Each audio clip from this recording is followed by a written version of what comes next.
Hello everyone, welcome to officer Bitiya we discussing daily current affairs and analysis. तो शुरू करते हैं आज के डिस्कशन के साथ। देखते हैं कौन सा आर्टिकल्स इंपॉर्टेंट है from UPSC point of view. The first article is about fast and secure transmission of electronic records. तो बेसिकली जो हमारे इलेक्ट्रॉनिक रिकॉर्ड्स हैं, ई रिकॉर्ड्स जिसको बोलते हैं, उनके स्पीडी रिमूवल के लिए, स्पीडली जो हमारा पूरा प्रोसेस है उसको ख़त्म करने के लिए ये पर्टिकुलर सिस्टम को लॉन्च किया गया है, जिसका नाम है फास्टर सॉफ्टवेयर। एंड ये लॉन्च किया है सीजीआई ऑफ इंडिया ने, that is chief justice of India N V Ramana ने, ताकि जो कोर्ट्स हैं, उनकी जो प्रोसीडिंग्स हैं, उनके जो ऑर्डर्स हैं वो ईजिली सिक्योरली ट्रांसमिट हो सके, ताकि जो जुडिशियल ऑर्डर्स हैं वो एक कोर्ट से दूसरे कोर्ट में पहुंच सके, पूरे कंट्री में फैल सके। तो एक तरह से कम्युनिकेशन का वे है दिस फास्टर सॉफ्टवेयर। और इस पर्टिकुलर सॉफ्टवेयर के यूज़ से, जो कि पास किया गया high court and supreme court ने, जो डाटा है थर्ड पार्टी जो कई बार इंटरफेस करते हैं, तो उनके बिना इंटरफेरेंस के हम डाटा को ट्रांसफ़र कर सकते हैं। जो 73 नोडल ऑफिसर्स हैं उनको नॉमिनेट किया गया है एचसी लेवल पर, और जो जेल अथॉरिटीज़ हैं उनको भी सिलेक्ट किया है ये नेटवर्क के थ्रू, ताकि जो सॉफ्टवेयर है ये एक तरह से आपका ईमेल आईडी के थ्रू जो कम्युनिकेशन है वो ट्रांसफ़र किया जा सकता है। तो एक तरह से ईमेल आईडी का प्रोविज़न भी यहाँ पर डाला है।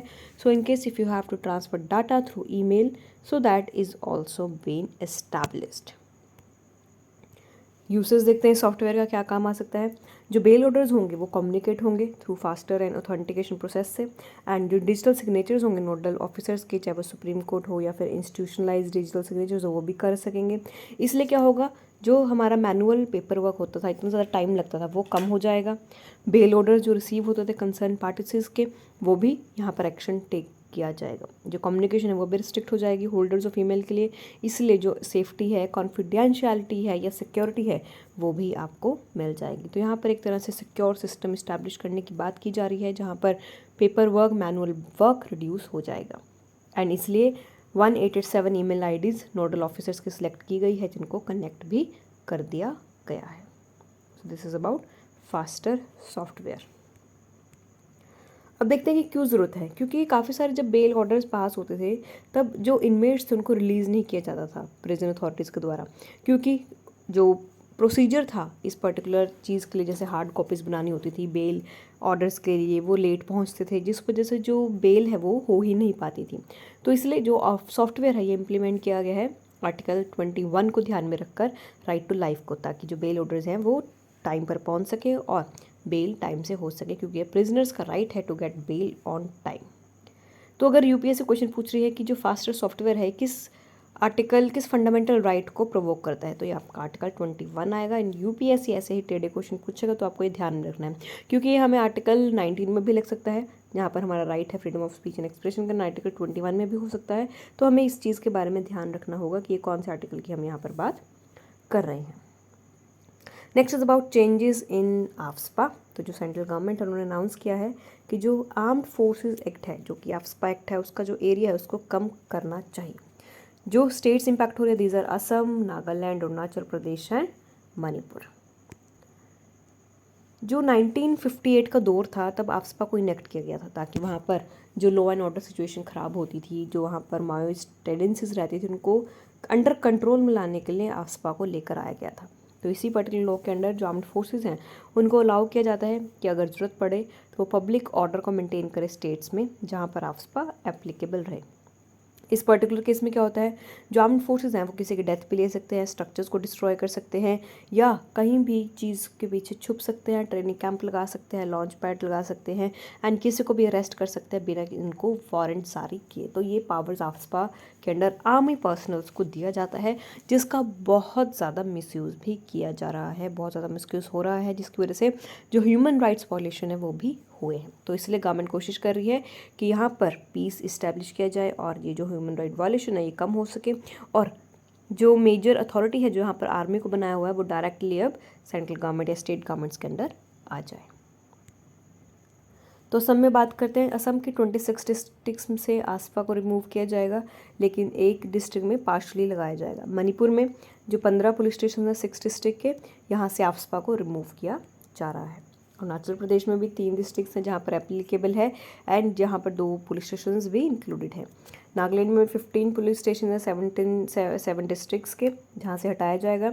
एंड तो ये जो देखते हैं डिमांड कहाँ से आई आफ्सपा को हटाने की, जो डिमांड है वो आई है जब 6 कोल माइन लेबर्स की डेथ हो गई, जब सिक्योरिटी फोर्सेस के साथ उनका हाथापाई हो गई थी। तो इसलिए जब वो अपनी विलेज वापस में जा रहे थे, अपनी विलेज वोटिंग में जा रहे थे, उस टाइम पर आर्मी पर्सनल और ये जो लेबर्स थे इनकी बीच में झड़प होगी, उसके देखा देखी में उनकी डेथ हो गई।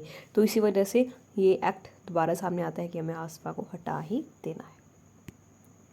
2021 में जो आर्म्ड फोर्सेस है उन्होंने ओपन फायर कर दिया था 6 सिविलियंस में जो कि ट्रक में ट्रैवल कर रहे थे नागालैंड में, आफ्टर मिस्टेकिंग, क्योंकि जो आर्म्ड फोर्सेस थे उनको लगा ये टेररिस्ट हैं, क्योंकि अब उनके पास राइट था किसी को भी अरेस्ट कर सकते हैं, किसी को भी मार सकते हैं। तो इसलिए वो अब जो इनोसेंट लोग हैं उनको भी मारने लग गए थे, जिस वजह से काफ़ी ह्यू एंड क्राइम मचा था, काफ़ी ज़्यादा आतंक वहाँ पर फैल गया था, दंगे होने लगे थे। तो सिटीजन्स थे उन्होंने प्रोटेस्ट करना शुरू किया कि कैसे ये जो लॉस हुआ है, मास जो ये वायलेंस ब्रेकआउट था, इसकी वजह से कितने ज़्यादा हमें नुकसान फेस करने पड़े हैं। तो इसी के लिए ये पर्टिकुलर एक्ट को ख़त्म करने की बात किया जा रहा है। जो 5 मेंबर कमेटी है उसको कंस्टिट्यूट किया गया सेंटर के अंदर, जो लुक आफ्टर करेगी after the withdrawal of AFSPA law in the state of Nagaland. जो होम मिनिस्टर अमित शाह वो भी मीटिंग्स हेल्ड करेंगे रिस्पेक्टिव चीफ मिनिस्टर्स के साथ, ताकि देखेंगे क्या सिचुएशन है एंड कैसे काम करेगा। तो अब देखते हैं कौन कौन सी स्टेट्स है जहाँ पर आफ्सपा लगा हुआ है। जैसे कि आप देख सकते हो सबसे पहली स्टेट है जम्मू एंड कश्मीर। देन अगर नॉर्थ ईस्ट में है तो यहाँ पर जो 7 सिस्टर स्टेट्स है वहाँ पर तो लगा ही हुआ है। These are Jammu and Kashmir, Arunachal Pradesh, Assam, Meghalaya, Nagaland, Manipur and Mizoram. This is your Mizoram, this is your Manipur, Nagaland, Arunachal Pradesh, Assam and Meghalaya. So these are the state under AFSPA. Next is about my GOV platform from Jammu and Kashmir. तो यहाँ पर जो जम्मू एंड कश्मीर की गवर्नमेंट है वहाँ पर इम्प्रूवमेंट हम लाने की बात कर रहे हैं। किस चीज़ में? गुड गवर्नेंस में, इम्प्रूवमेंट लाने की बात कर रहे हैं। जहाँ पर हम बात कर रहे हैं सिटीज़न इंगेजमेंट की, लोगों को भी इंगेज करेंगे गवर्नमेंट पॉलिसीज़ में, सिटीजन सेंट्रिक पॉलिसीज़ बनाई जाएंगी so that directly citizens can participate in government decision making and make their government pro citizens. My GOV platform देखते हैं। इन पीएम नरेंद्र मोदी जी ने ऑल्दो 2014 में लॉन्च किया गया था, लेकिन जम्मू एंड कश्मीर में लॉन्च नहीं था क्योंकि इस पर्टिकुलर एम था, क्योंकि वहाँ पर काफ़ी ज़्यादा दंगे थे, काफ़ी ज़्यादा कॉन्फ्लिक्ट्स थे, दूसरी पार्टीज़ थी, तो मेजर इश्यूज़ थे जिसकी वजह से इसको लॉन्च नहीं किया गया था। लेकिन अब जो मेन एम था जो लॉन्च किया गया था 2014 में, that was to bring government closer to the common man, ताकि जो हमारी गवर्नमेंट है लोगों के पास आ सके, उनके साथ एक इंटरफेस बना सके जहाँ पर जो सिटीजन्स है वो भी फ्रीली अपने आइडियाज़, कुछ सजेशन है वो बता सके और गवर्नमेंट भी फ्रीली उनसे राय ले सके, कोई भी प्रेशर ना हो। तो ये एक तरह से सिस्टम इस्टेब्लिश किया गया था एंड इम्प्लीमेंट किया जाएगा ताकि आप ट्रांसफ़र को इंडिया को कर सको, किसमें? इकोनॉमिकली एंड सोशली सिस्टम में।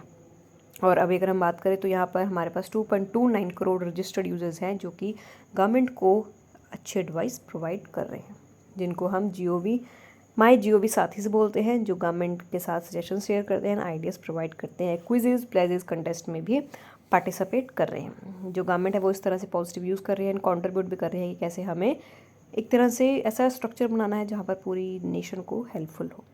जब कोविड-19 पेंडेमिक था, जो गवर्नमेंट माई GOV था, ये जो प्लेटफॉर्म है, उसने काफ़ी ज़्यादा ट्रस्टेड सोर्स ऑफ इन्फॉर्मेशन का काम किया, जहाँ से सही इन्फॉर्मेशन लोगों तक पहुँच रही थी, कोई भी फेक न्यूज़ नहीं थी, कोई भी गुमराह करने वाली न्यूज़ नहीं थी। तो डायरेक्टली सिटीजन के पास सही न्यूज़ पहुँच रही थी, जिसका काफ़ी ज़्यादा फ़ायदा मिला एंड सिटीजन्स को एक सही दिशा देखी।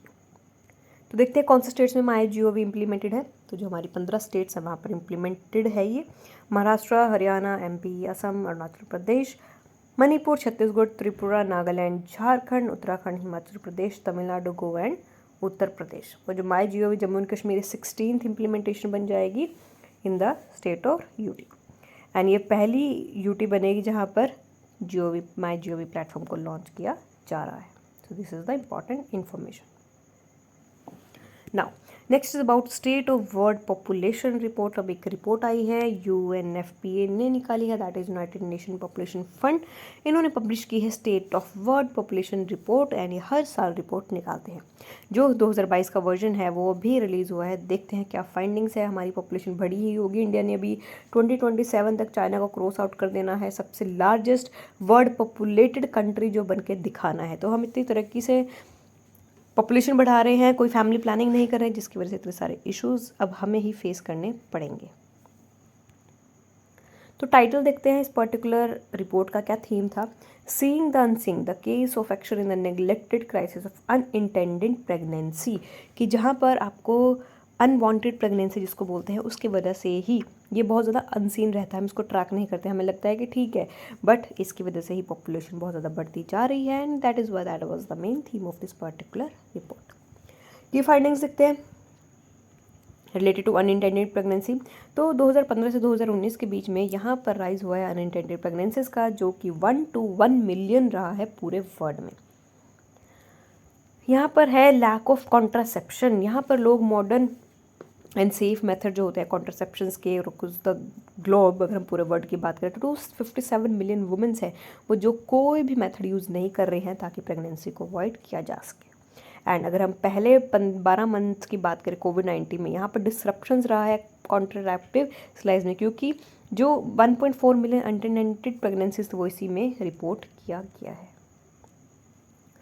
Findings related to humanitarian emergencies, यहाँ पर काफ़ी सारी ह्यूमैनिटेरियन एमरजेंसीज भी आई हैं जब रशिया यूक्रेन वॉर चल रहा था, जिसकी वजह से वुमेन को काफ़ी ज़्यादा सेक्शुअल वायलेंस फेस करना पड़ा, एंड इसी वजह से उनको कॉन्ट्रासेप्शन नहीं मिला। तो इसीलिए भी ये भी रीज़न था, जो 20% रेफ्यूजी गर्ल्स थी और जो वुमेन है उनको सेक्शुअल वायलेंस फेस करना पड़ा, तो ये बहुत दुखद है।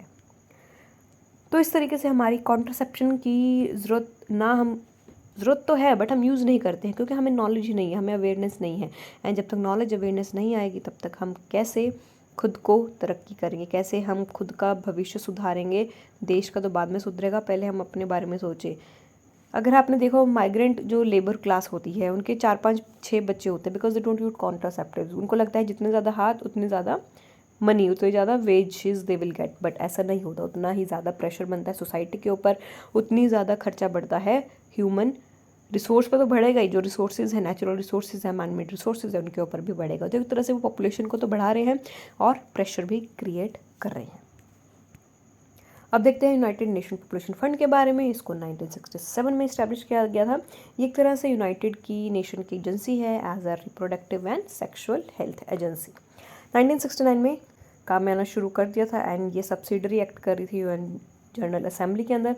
इसका पहले नाम था United Nation fund for population activist, and 1987 में इसको रीनेम कर दिया गया United nation population fund, but इसका जो एब्रिविएशन है UNFPA वो हमने रखा है, वो भी नहीं तो UNPF बनता है ये, बट हमने इसको United Nation fund for population activities ही रखा है, ताकि जो हमारा पुराना नाम था वो उसकी पहचान हमारे साथ रहे, क्योंकि पुरानी चीज़ें बहुत मुश्किल से मिलती हैं, पुरानी चीज़ें बहुत मुश्किल से साथ रहती हैं। So that was all about United nation population fund. I hope you like it. अगर कोई डाउट है तो आप हमें कमेंट सेक्शन में मेंशन करके बता सकते हो, एंड आप हमें लिखना ना भूलिए @officerbitia.com। तो मिलते हैं आपसे अगले एपिसोड में, तब तक के लिए ध्यान रखिए और हमारे चैनल को लाइक शेयर एंड सब्सक्राइब करना मत भूलिए। So all the best for your preparation. Thank you.